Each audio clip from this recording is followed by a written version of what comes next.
யூஸ்வலாக நம்ம ஒரு காருக்குள்ள உட்காந்த அப்புறமா டிரைவருக்கும் நமக்குமான கம்யூனிகேஷன் நடக்கணும். சம்டைம்ஸ் டிரைவர் நம்ம பேசுறதை கேட்கக்கூடாதுன்னு நினைப்போம். ஸோ அதனால தான் இந்த இடத்துல வந்து இந்த ஸ்க்ரீனை கொடுத்துருக்காங்க. இங்கே வந்து பார்த்தீங்கன்னா வந்து ஸ்க்ரீன் பிளைண்டரும் வந்து இருக்கு. இப்போ நீங்கள் இந்த பட்டனை ப்ரெஸ் பண்ணீங்கன்னா ஸ்க்ரீன் பிளைண்டர் போயிடுச்சு. டிரைவர் என்ன பண்றாரு நம்ம பார்த்துக்க முடியும். ஆனால் அப்பவும் டிரைவருக்கு இங்கே நம்ம உட்காந்து இங்கே பேசுறோம் அப்படின்னா அது அவருக்கு கேட்காது. ஸோ நாம ஏதாவது இன்ஸ்ட்ரக்ஷன் கொடுக்கணும் அப்படின்னா இங்கே இன்னொரு பட்டன் கொடுத்துருக்காங்க. இந்த பட்டன் ப்ரெஸ் பண்ணோம்னா இந்த கிளாஸ் வந்து கம்ப்ளீட்டா இறங்கிடுது.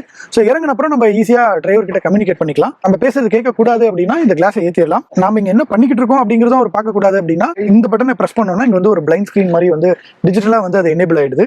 அதோட இது லாக்கும் இருக்கு. ஸோ எதர் டிரைவர் அவர் வந்து இந்த விண்டோவை இறக்கலாம் ஏற்றலாம், அவர் ஏதாவது இன்ஸ்ட்ரக்ட் பண்ணணும்னா பண்ணலாம்.